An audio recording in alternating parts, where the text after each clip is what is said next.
Bom dia, Escola de Profetas. Bom dia. Bom dia, minha querida irmã, meu querido irmão que está nos assistindo. Que alegria ter você conosco mais esse dia, para nós louvarmos o nosso Deus e adorarmos a Ele. Bom dia, irmã Beth. Bom dia, Aninha. Bom dia, você de casa. Que bom ter você mais essa manhã para adorarmos juntos a Deus. Bom dia, escola. Bom dia. Vamos orar, Aninha? Vamos orar. Querido e bondoso Pai, obrigada, Senhor, por mais uma manhã. Obrigada, Senhor, por nos despertar. Obrigada, ó Pai, por mais um estudo. Que o que lemos hoje, Pai, seja tocado ao nosso coração.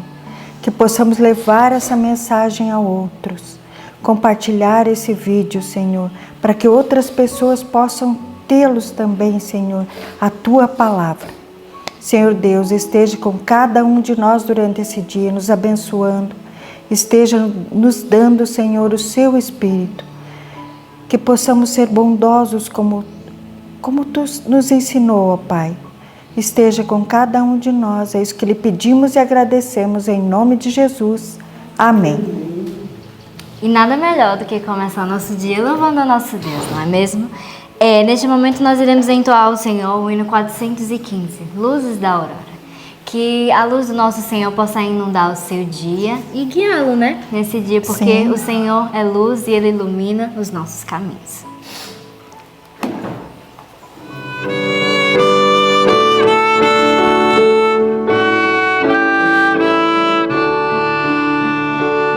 Luzes da aurora fazem brilhar, ó Pai, agora ao despertar,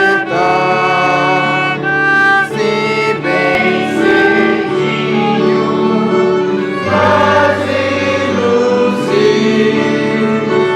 hoje o caminho. Eu assim cresça teu brilho, hoje brilhar sobre teu filho, longe do mal.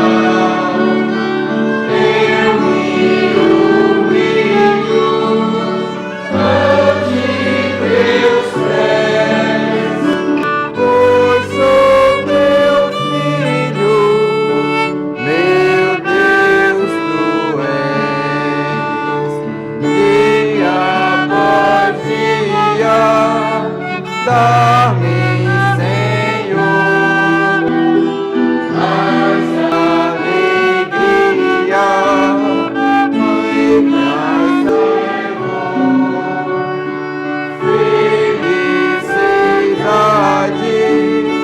a retidão e santidade de coração. Adoração a Deus, agora de uma forma diferente. A que nós estamos acostumados todos os dias a gravar a mensagem de Deus no nosso coração. Vamos todos juntos? O nosso verso está onde, Aninha? Gálatas 1, do 6 ao 9. Então, no 3, todos vamos falar? 1, 2, 3. Gálatas 1, do 6 ao 9. Maravilho-me de que tão depressa passasseis aquele que vos chamou a graça de Cristo para outro evangelho, o qual não é outro, mas nas uns os inquieta e querem transtornar o evangelho de Cristo. Mas, ainda que nós mesmos ou um anjo do céu vos anuncie outro evangelho, além do que já vos tenho anunciado, seja anátema.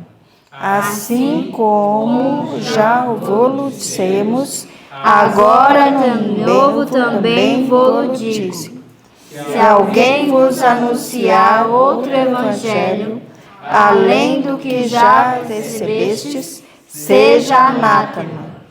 Gálatas 1, do 6 ao 9. Gálatas 1, do 6 ao 9. Maravilho-me de que tão depressa passasseis aquele que vos chamou a graça de Cristo para outro evangelho, o qual não é outro, mas há alguns que vos inquietam e querem transformar o evangelho de Cristo, mas, ainda que nós mesmos ou um anjo do céu vos anuncie outro evangelho, além do que já tenho anunciado, seja anátema. Assim como já vô-lo dissemos, agora de novo também vô-lo digo. Se alguém vos anunciar outro evangelho, além do que já recebestes, seja anátema. Gálatas 1, do 6 ao 9. Gálatas 1, do 6 ao 9. Maravilho-me de que tão depressa passasseis daquele que vos chamou a graça de Cristo para outro evangelho, o qual não é outro, mas há alguns que vos inquietam e querem transformar o evangelho de Cristo, mas, ainda que nós mesmos ou um anjo do céu vos anuncie outro evangelho, além do que já recebemos anunciado, seja anátema. Assim como já vô-lo dissemos, agora de novo também vô-lo digo. Se alguém vos anunciar outro evangelho, além do que já recebestes, seja anátema. Gálatas 1, do 6 ao 9. Agora fique com o estudo e que Deus lhe abençoe durante esse dia. Tenha um bom dia e até a próxima. Olá, bom dia. Bom dia. Bom dia, queridos. Bendito seja o Senhor. Mais um livro da Bíblia terminado, não é? Como é que você se sente tendo estudado cada dia um pedaço da palavra de Deus? Hoje eu fiquei impressionada com o negócio de ver que eu fui escrevendo um pedacinho no final do livro de Ezequiel, porque o livro de Ezequiel me impressiona muito. Além de ser um livro profético, ele também é um livro muito detalhista, mostrando quanto Deus é detalhista e quanto Deus é cuidadoso com as coisas relacionadas à nossa vida. E no ano de 2015 eu escrevi alguma coisa, no ano de 2017, 2018, 2019, 2020... E agora chegamos ao 2021 que estamos fazendo junto com você. Pode colocar, por favor, para mim o material. Observe aqui o que o Senhor Deus quis nos dizer no capítulo 46, não é? Do livro de Ezequiel. É tempo de adorar ao Senhor. O Deus eterno, em sua bondade, deixou claro para nós quais eram as aberturas que precisavam ser dadas no coração do povo para que o povo alcançasse o Deus dos exércitos e permanecesse sem ser escravo. Na verdade, o Senhor Deus está mostrando uma restauração daquele momento e a restauração eterna de seu povo. O Senhor Deus comentou ali, e se nossos cultos, olha que coisa interessante que eu achei que o pastor Eberton Ami deixou claro isso numa explicação sobre Ezequiel, e eu achei interessante. Ele disse: se nossos cultos fossem mais como Deus quer e não como gostamos ou queremos, e o reavivamento já teria vindo sobre nossas congregações. Por quê? Observe aqui, ó, se os estilos musicais, doxologias e forma de pregar, adorar e cultuar fossem puramente extraídos da Bíblia, seríamos plenamente avivados. Isso é uma verdade. É o que o Senhor Deus está querendo dizer. Ele deu como se fosse uma receita no livro de Isaías, mas nesse final com clareza de como ele quer e como ele gostaria que acontecesse. O que ele diz em Ezequiel 46:1? Ele comenta que as portas estariam fechadas, mas que seriam abertas em que dia? Ele comenta. Qual dia? No sábado, no santo sábado do Senhor. Eu sei que você que está em casa, eu sei que outras pessoas que nos ouvem, pessoas que fazem parte desse ano bíblico que não são adventistas, mais uma vez eu clamo a você, o Senhor Deus tem uma tremenda urgência em nos fazer voltar aquilo de onde caímos. De onde caímos? Da obediência a Deus, daquilo que Ele pede. E o Senhor Deus não aceitará menos que isso. Ok. O Senhor Deus não aceitará menos que isso. Essa é a vontade do Senhor. E olha, na cultura hebraica tinha uma outra coisa interessante que eu gostei de saber. O que vocês gostaram de saber? Que a religião estava envolvida com... Quem inventou isso? O Senhor Deus. A religião hebraica, tudo que Deus expôs para o povo hebreu, ele colocou que junto deveria haver momentos em que o povo estivessem comendo juntos, envolvidos juntos. Isso me chamou muita atenção. Por isso que o Senhor Deus, aliás, tudo que Deus faz tem um pouquinho de comidinha no meio, né? Que era uma chance que Deus tem de fazer com que as pessoas se intercalem, se envolvam, se encham o coração umas das outras, né? Participem de um momento interessante. O Senhor Deus apresenta essa verdade diante dele. Também mostrando o grande rio da vida, aquele que por onde passasse tudo ficaria cheio de vida novamente. O grande Senhor Jesus, a água da vida passando por nós é uma representação daquilo que o Senhor Deus gostaria que fizesse. E eu fico imaginando como deve ter sido para o profeta passar por isso, se envolver com isso, porque ele vivia a profecia, ele estava dentro da profecia. Alguns desses detalhes passaram por ele. Eu me lembro que por algum tempo o Senhor Deus esteve trabalhando com o meu coração em algumas afirmações que ele queria que eu estivesse envolvida, e eu me lembro de ter viajado, né, num sonho que eu tive junto com um grande anjo, e esta água subia até os meus joelhos e eu via isso, uma grande quantidade de água, e isso me enchia o coração. Não tinha nenhum envolvimento com o povo de Deus, era simplesmente um sonho para Deus me acalmar o coração em algumas situações, mas eu fico imaginando Ezequiel quando sonhou sobre todo o povo, e sobre mim e você, sobre aquilo que vai acontecer com o povo de Deus avante.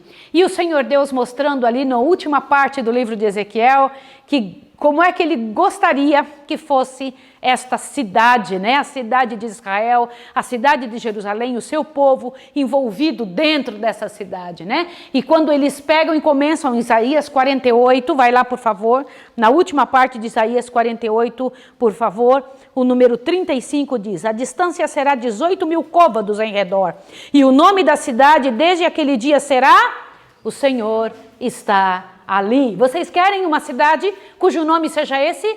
O Senhor está ali? Sim ou não? Mas o Senhor Jesus vem então em direção à sua cidade.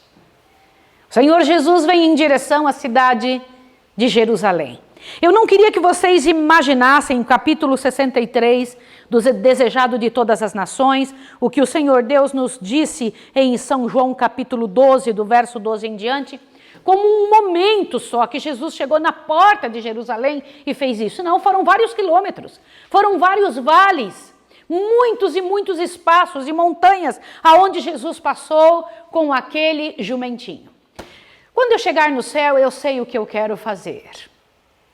Pode ser que você vá encontrar-se com Maria, porque conversar com Maria, que alimentou Jesus com seu próprio leite, né? Ou cuidou da educação do Filho de Deus, seja algo interessante. Talvez você possa também querer conversar com Moisés, que já está lá, com Enoque, com Elias, como deve ter sido subir no carro de fogo. Ou talvez você tenha desejo de conhecer Paulo com suas grandes viagens e sua maneira firme de lidar com o Evangelho, ou Pedro, que tantas coisas deve ter contado e sabido e entendido sobre o Evangelho da paz. Eu, no entanto, vou procurar um homem que eu não sei o nome, mas eu sei o que ele fez. O homem que cedeu os jumentinhos para o Senhor Jesus. Eu fico pensando quem era este homem e por quê. As perguntas que eu quero fazer inicialmente são: como você sabia que era para Jesus? Como você sabia que não era para qualquer pessoa? Como você cedeu a única coisa que possuía? Ter um jumentinho era coisa de gente muito pobre. Eu quero que você saiba disso. E ele tinha então um jumentinho, e você sabe que ali estava junto com o seu filhotinho, né? Não era isso que diz ali? Nunca tinha sido montado. Ele estava esperando esse animal ficar no ponto, e ficou no ponto para quem mesmo? E o interessante é que eu não sei o nome dele. Na Bíblia está cheio de gente que não se conta o nome daquelas pessoas, mas conta os atos e o resultado do que elas fizeram. Você sabe, engraçado, deve ter ali um espaço especial no céu para guardar estes nomes e estas coisas que serviram a Jesus. Quem colocou um travesseiro para Jesus dormir naquele barco? Eu fico pensando, quem foi que fez isso? Quem deu conta? Quem lavava as roupas de Jesus? Como era este cuidado que Jesus precisava? Quem é que colocou? Quem eram esses amigos que trouxeram aquele homem passando pelo teto, né, para encontrar Jesus? E este homem também que fez com que Jesus caminhasse, entrasse na cidade de Jerusalém. Às vezes o que temos em nossa mão serve para Jesus entrar em cidades, em corações e cumprir profecias. Porque na verdade aquilo era o cumprimento de uma profecia. E aquele homem estava dentro da profecia, o que me impressiona. Por isso eu quero conversar com o dono do jumentinho. Jesus então fala para os discípulos, vai aí na frente, vocês vão encontrar ali preso, né, numa estaca, assim, assim, assado, você pode trazer o jumentinho para mim. E se alguém perguntar, diga que o Senhor precisa dele. Eu me pergunto, você sabe se alguma coisa que tem na sua mão o Senhor vai precisar? Já parou para pensar que alguma coisa que está em seu poder, que você pensa que é seu, pode ser que seja de Jesus? E que Jesus vai dizer, eu preciso disso. Você estaria disposto a ceder a Jesus alguma coisa que ele esteja precisando?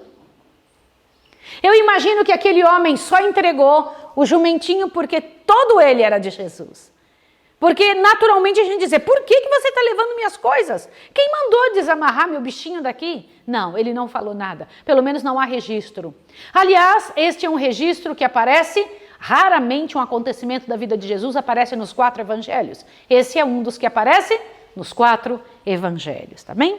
E foi no primeiro dia da semana, né? Enquanto está muito lindo o local, o espaço maravilhoso, está Jesus vindo montado num jumentinho e uma multidão de pessoas ao redor, né? Num animal que jamais alguém tinha montado antes, né? Os discípulos colocaram então suas roupas sobre o animal e Jesus montou nele. Esse Jesus que tinha pedido, pode colocar por favor o próximo, esse Jesus que tinha pedido que ninguém falasse nada, que ele era o Messias, agora se apresenta e se posiciona como um rei fazia, como um rei permitia, como um rei queria. Não é interessante isso? Imaginem a cena. E eu fiquei impressionada com a ideia de que Jesus, imagine esse primeiro quadro, lá está ali Jesus vindo, Lázaro puxando o jumentinho e Jesus entrando na cidade, mas o segundo quadro me chamou mais atenção, porque existem algumas pessoas sentadas e olhando para aquele grupo de pessoas com palmas na mão, com gritos de hosanas, etc., colocando suas roupas no chão para Jesus passar, porque tudo isso realmente aconteceu. E eu achei esse quadro muito bem pintado. Você viu que as pessoas pararam para olhar, perceberam ali ou não? Perceberam? Eu fiquei imaginando que foi coisas assim mesmo. Quem é este? Quem é? Quem é esta pessoa? Eles iam perguntando, nossa, mas que aclamação é esta? E as pessoas iam pulando na frente. Quem eram estas pessoas que iam pulando na frente? Quem que eram? Pessoas que tinham sido curadas, que antes não enxergavam, pessoas que tinham vivido uma vida terrível, que tinham sido perdoadas, curadas, restauradas por Jesus, iam na frente gritando, gritando de alegria, porque aquela pessoa tinha se tornado o rei do coração deles. E os fariseus olhavam e falavam, temos que dispersar este povo, que loucura é essa, que absurdo e que situação. E então começaram a tocar as trombetas dizendo, venham para o sacrifício da tarde, venham para o sacrifício da tarde. E aí o povo não dava a menor importância, não foi? Sim ou não? Não era isso? O pessoal nem ligava e eles ficaram chateados com aquilo. Meus irmãos, Jesus sabia que morreria, sim ou não? Sim. Aceitou toda aquela homenagem, não foi isso? Foi longo o trajeto. Lá está Jesus indo em direção àquela situação. Lázaro e os outros curados, né? Lázaro, aquele que tinha sido ressuscitado da morte, está entre aqueles com aclamações de vitórias. Muitos fariseus, olhando a cena, ardendo de inveja, achei interessante essa colocação, ardendo de inveja, né? Ardendo de inveja e malignidade, buscavam desviar a corrente de sentimentos populares, né? Imagina eles tentando, saem, parem com isso, gritando alto, e o pessoal nem dando bola para eles, né? Tentaram dispersar e não funcionou. E aí eles tentaram chegar em Jesus e disseram: ei, Jesus, manda seus discípulos pararem com isso. Jesus vira para eles e fala: se eles não falarem, até as pedras falarão. Por que ele disse isso? Porque aquele momento tinha sido planejado pelo Espírito Santo. Não tinha como calar. Se nenhuma pessoa falasse, as pedras falariam, sim ou não? Sim. E então iriam, que coisa tremenda, né? Aquela cena de triunfo tinha sido designada pelo próprio Deus, né? E então os fariseus saíram mudos dali. Mas antes disso, irmãos, tinha acontecido uma coisa antes de Jesus entrar na cidade. Num dos vales, aonde Jesus estava vindo com um jumentinho, uma multidão gritando, Jesus parou num dos vales onde conseguia ver a cidade toda e olhou para aquela cena. A decoração da cidade era majestosíssima, era tremenda, havia se gasto muito dinheiro. Ela não chegava no dedinho do primeiro templo, né? Do templo de Salomão, mas mesmo assim era considerado uma das grandes maravilhas do mundo. Era lindo, era perfeito, era espetacular, que lugar mais maravilhoso. E a descrição que foi dada aqui, né? A entrada do templo, achava-se uma videira de ouro, está no parágrafo que começa: enquanto o sol no ocidente tingia o dourado templo. Lembra disso? Se vocês acharem isso no meio do parágrafo, encontra a seguinte informação: à entrada do templo achava-se uma videira de ouro e prata, com verdes folhagens e maciços cachos de uvas. Executados pelas mãos hábeis de artistas, este desenho representava Israel como uma próspera vinha. O ouro, a prata, o verde vivo eram combinados com raro gosto e consumada maestria, enlaçando graciosamente os alvos e luzentes pilares, agarrando-se com as brilhantes gavinhas a seus dourados ornamentos. Refletiu o esplendor do sol poente. Que hora que era, gente? Finalzinho da tarde, na hora que Jesus entrou ali naquela cidade. Avante. Resplandecendo como se o céu lhe houvera emprestado a sua glória. A decoração era majestosa. E então Jesus para e fica olhando. Jesus está contemplando a cena, as pessoas gritando, daqui a pouco elas começam a olhar e vê que Jesus está com um aspecto diferente, não é mais o mesmo rosto feliz. Jesus agora está com um rosto triste e parece cambalear de dor. Gente, eu me impressiono, porque mais uma vez daqui para frente nós vamos ver a descrição dizendo que Jesus vai cambalear de dor. Gente, diz que o corpo de Jesus parecia uma cana balançada ao vento de tanta dor que estava sentindo. Quando eu penso isso, olha, o corpo a oscilar como árvore agitada pela tempestade, enquanto uma angustiosa queixa lhe brota dos trêmulos lábios, como irrompendo das profundezas de um coração partido. E Jesus olha para Jerusalém, que cena aquela oferecida à contemplação dos anjos do céu. Os anjos vendo seu grande comandante, seu gracioso comandante, chorando em prantos, não em um choro calado, um choro sentido em prantos abertos, chorando sobre a cidade que ele tinha descido do céu para curar. E ele diz: Jerusalém, Jerusalém, que mata os profetas e apedreja os que te são enviados. Quantas vezes eu quis te aninhar debaixo de minhas asas, como uma galinha ajunta os pintinhos debaixo de si, e tu não o quisestes.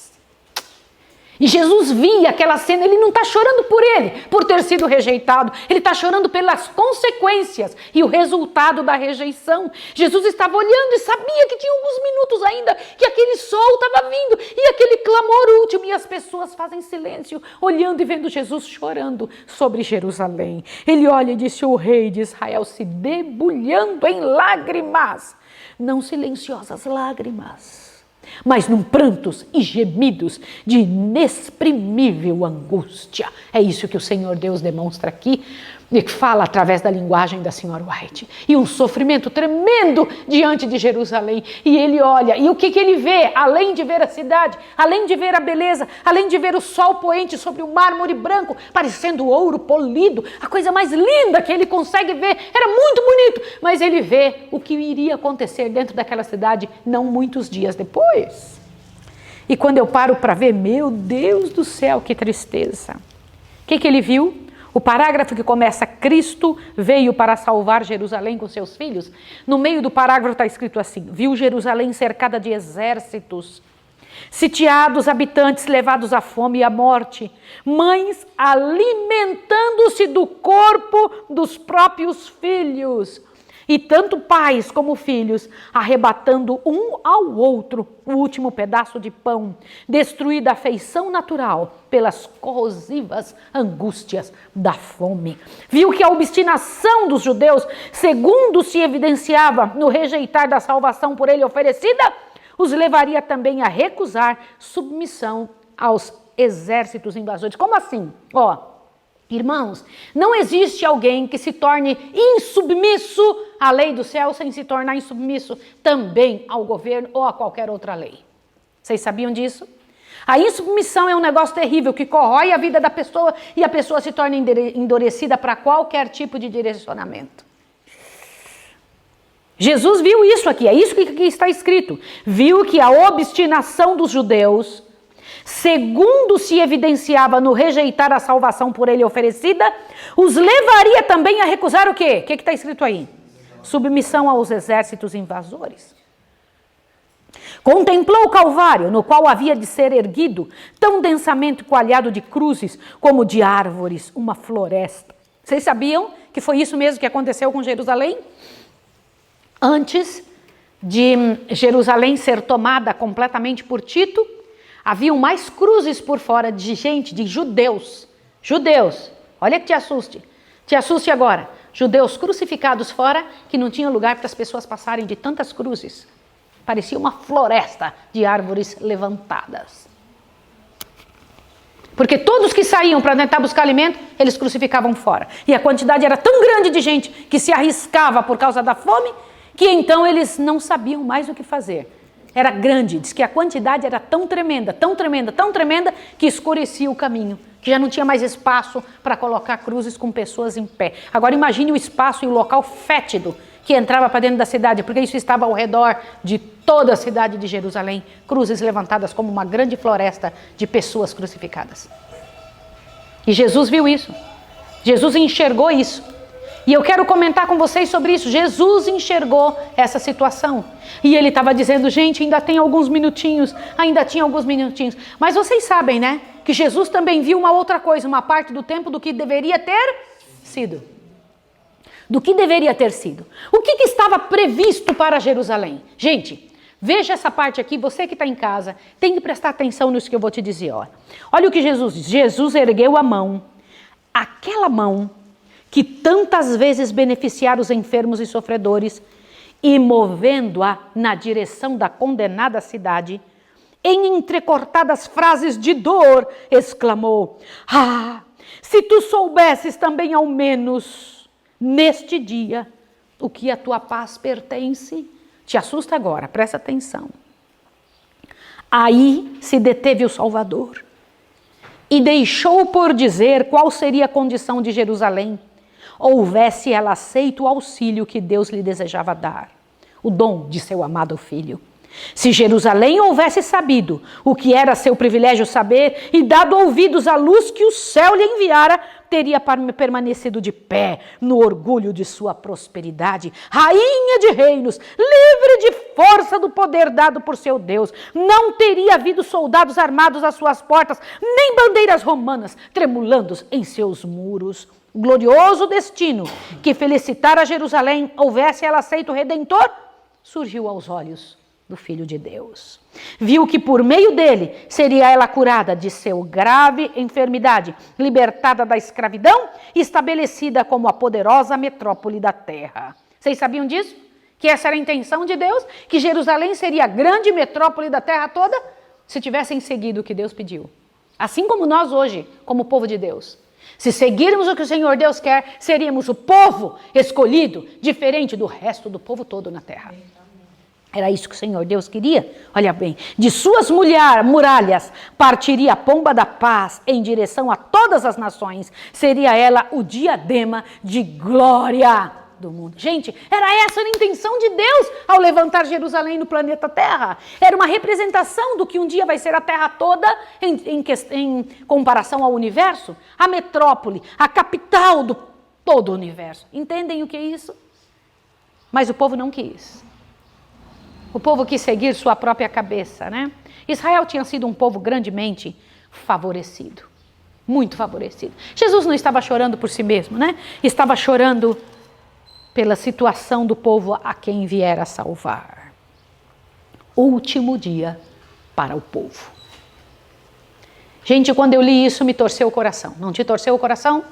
Último dia. Última chance. Não tinha mais chance.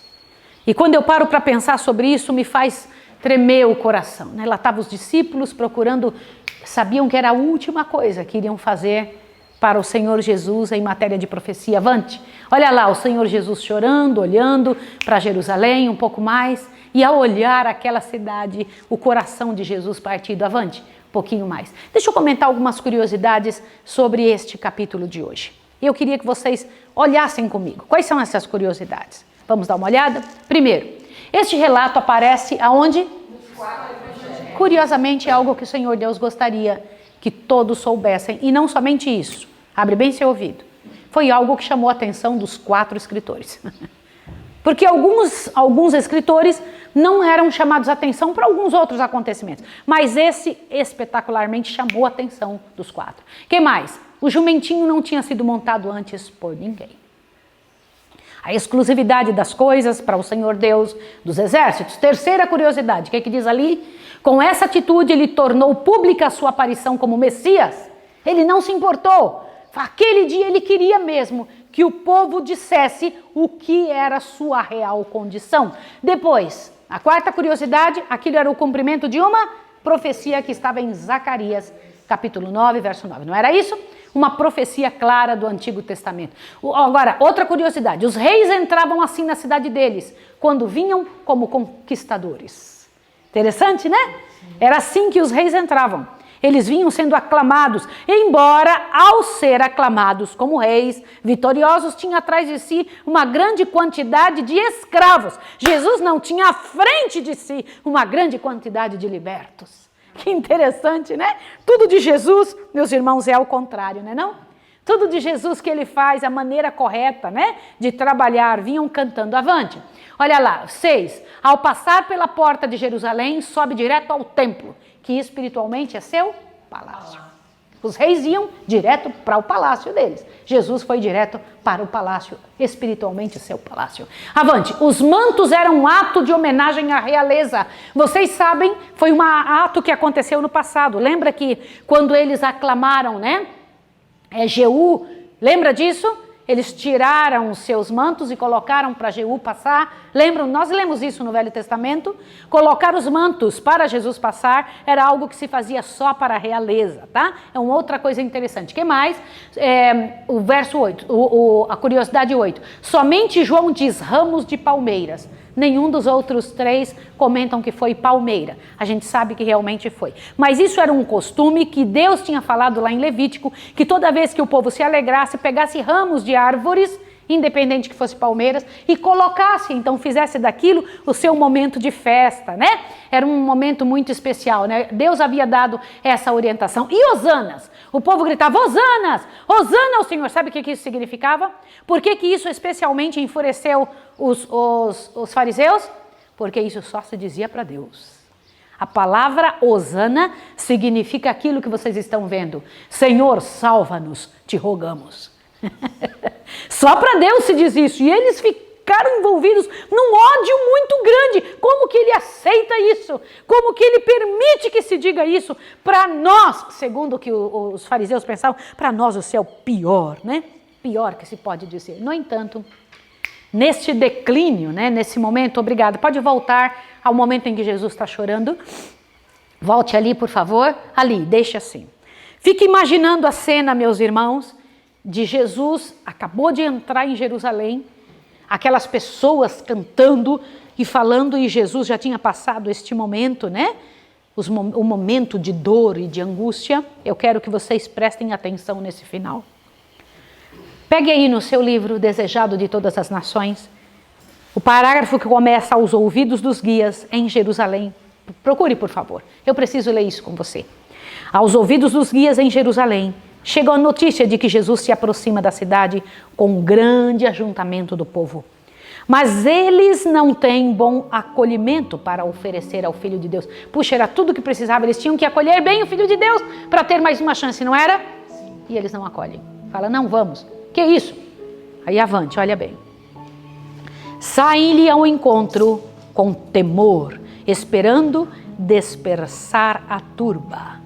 Quando o cortejo está para descer o Monte das Oliveiras, é interceptado pelos principais. Indagam a causa do tumultuoso regozijo. Por que isso tudo? Eu imagino eles falando, por que isso tudo? Indagam a causa do tumultuoso regozijo. Ao perguntarem, quem é este? Os discípulos, possuídos de inspiração, respondem em eloquentes acentos, repetem as profecias concernentes a Cristo. Adão vos dirá: é a semente da mulher que há de esmagar a cabeça da serpente. Perguntai a Abraão, e ele vos afirmará: É Melquisedeque, Rei de Salém, Rei da paz. Diz-vos-á Jacó, é Siló da tribo de Judá. Isaías vos declarará: Emanuel, maravilhoso, conselheiro, Deus forte, Pai da eternidade, príncipe da paz. Jeremias vos há de afirmar: o renovo de Davi, o Senhor justiça nossa. Afirmará Daniel: é o Messias. Oséias vos dirá: é o Senhor, o Deus dos exércitos.